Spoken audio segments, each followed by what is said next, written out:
roupa de gaúcha. Aqui, ó. Grava aqui na sua vez. O que é que tem os cachorros, vó, que eu não entendi? O que é que tem os cachorros, que eu não entendi? Aqui tem. Os cachorros! Eu não tô mais pra conversar besteira, não. A senhora tá dizendo não sei o que do cachorro! Aí a pessoa não escuta! Depois diz que a família é ignorante! Você tá dizendo que mamãe é trouxa, é, minha filha? Ela pega no ar, tá filmando pra ir pro a net. Não, você não leva não. Os braços. Ele vê. Tá preguiça de... Fica lá dentro. Vamos, Eu vou ter uma raiva de lascar. Fala, meu Deus. Será que eu vim de novo aqui? Tão bom. Cala! Cabrobró! Cabrobró.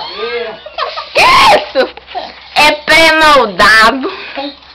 Cuidado no fuzil no cabrobró daqui de vó, viu? Abaixa, abaixa, tira o dedo, tira o dedo. Eita, não foi eu! Nem eu. Já vai lá, quase mostra a bunda completa aí agora. Vai, vai, vai. Oh, beleza, essa Xuxa é minha. Adeus! Eita, caiu a panela. Deixa eu ver. O sumiço da panela. Caiu a panela de sopa e agora? Quem é que vai me defender? Eu, Chapolin Colorado!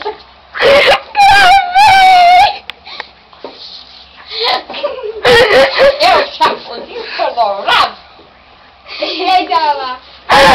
Você sabe quando eu morrer pra você levar de mim? Oh, quem irá me defender? Eu, Chapolinho Colorado! Chapolinho!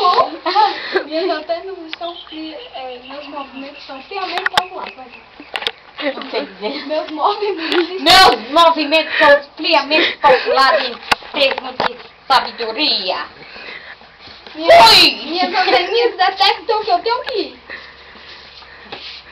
Oh, filha.